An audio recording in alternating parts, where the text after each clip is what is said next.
Assalamualaikum warahmatullahi wabarakatuh. Halo semuanya. Perkenalkan, nama saya Reyfa Ranti Ongkoso dengan NIM F221230002. Saya mahasiswi Universitas Tadulako, Fakultas Teknik jurusan Arsitektur, program studi S1 Arsitektur.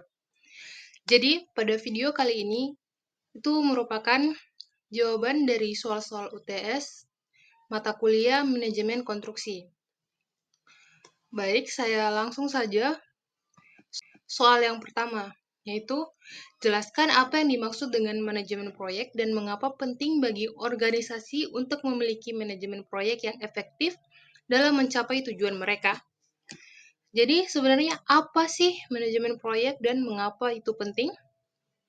Manajemen proyek itu adalah proses penerapan pengetahuan, keterampilan alat, dan teknik untuk menyelesaikan proyek secara efektif dan efisien.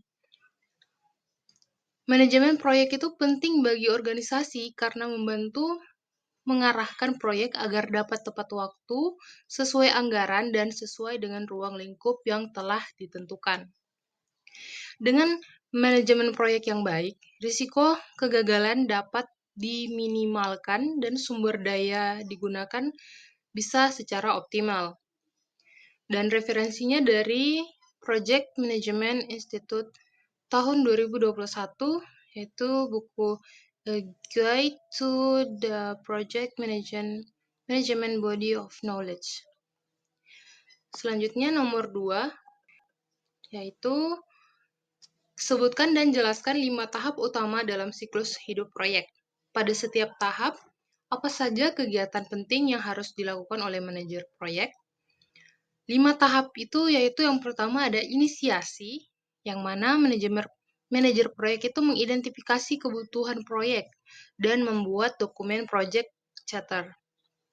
Yang kedua ada perencanaan, yaitu merancang jadwal, anggaran, manajemen risiko, dan juga rencana komunikasi.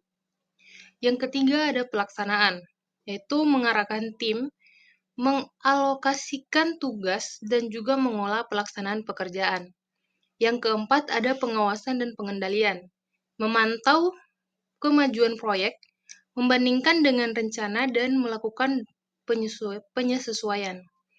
Yang terakhir ada penutup, yaitu menyelesaikan semua aktivitas proyek dan didokumentasi serta melakukan evaluasi akhir. Referensi berdasar dari Kaiser tahun 2017, yaitu Project Management System Approaching to Planning. Scheduling and Controlling tahun edisi 2012. Selanjutnya nomor 3, yaitu dalam manajemen proyek, risiko merupakan bagian yang tak terhindarkan. Jelaskan bagaimana manajer proyek dapat mengidentifikasi dan mengolah risiko yang muncul selama proyek berlangsung, dan juga berikan contoh risiko yang mungkin terjadi dalam proyek konstruksi.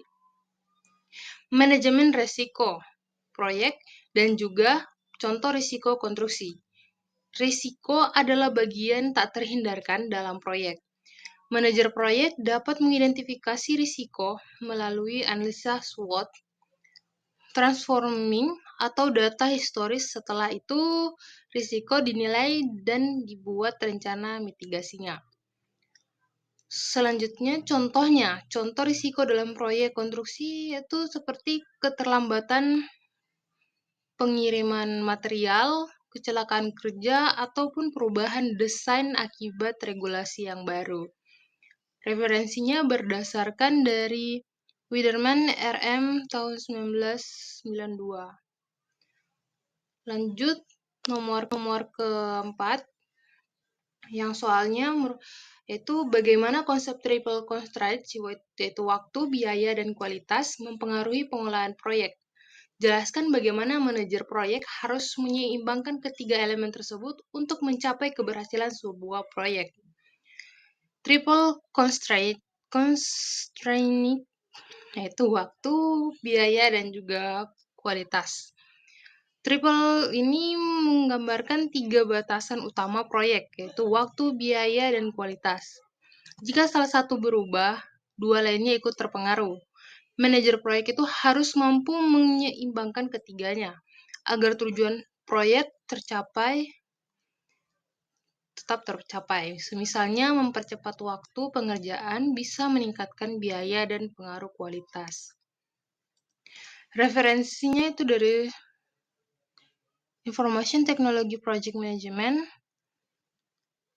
tahun 2021.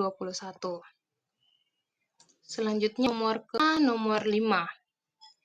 Yang soalnya berbunyi, jelaskan peran penting pemangku kepentingan atau stakeholder dalam sebuah proyek, dan bagaimana manajer proyek dapat mengidentifikasi dan mengolah harapan stakeholder ini agar proyek berjalan sesuai rencananya.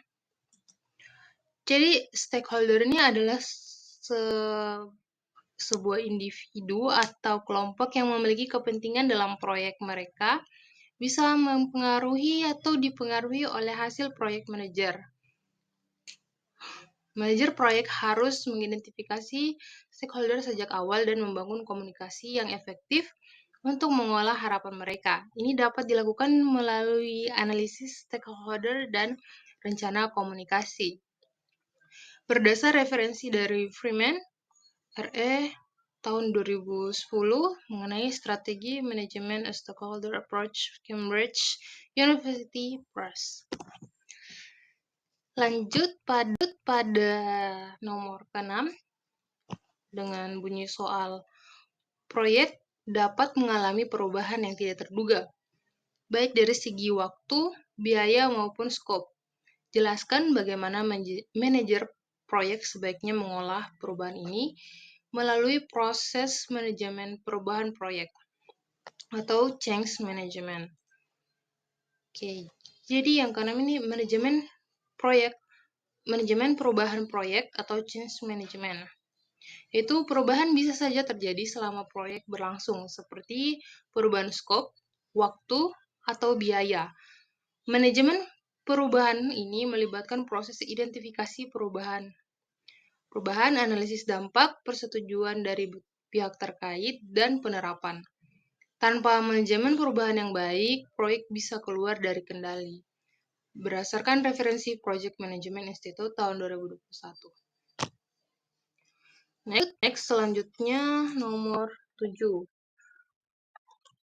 Dengan bunyi soal, apa yang dimaksud dengan Work Breakdown Structure atau YBS dalam manajemen proyek? Jelaskan bagaimana YBS ini dapat membantu dalam perencanaan dan pengelolaan proyek. Jadi, apa itu Work Breakdown Structure? Work Breakdown Structure adalah pemecahan proyek menjadi bagian-bagian kerja yang lebih kecil dan lebih mudah dikelola. WBS ini membantu dalam penjadwalan penganggaran dan pengendalian proyek. Contohnya, proyek pembangunan rumah bisa dipecah menjadi pondasi, struktur atap, listrik, dan finishing.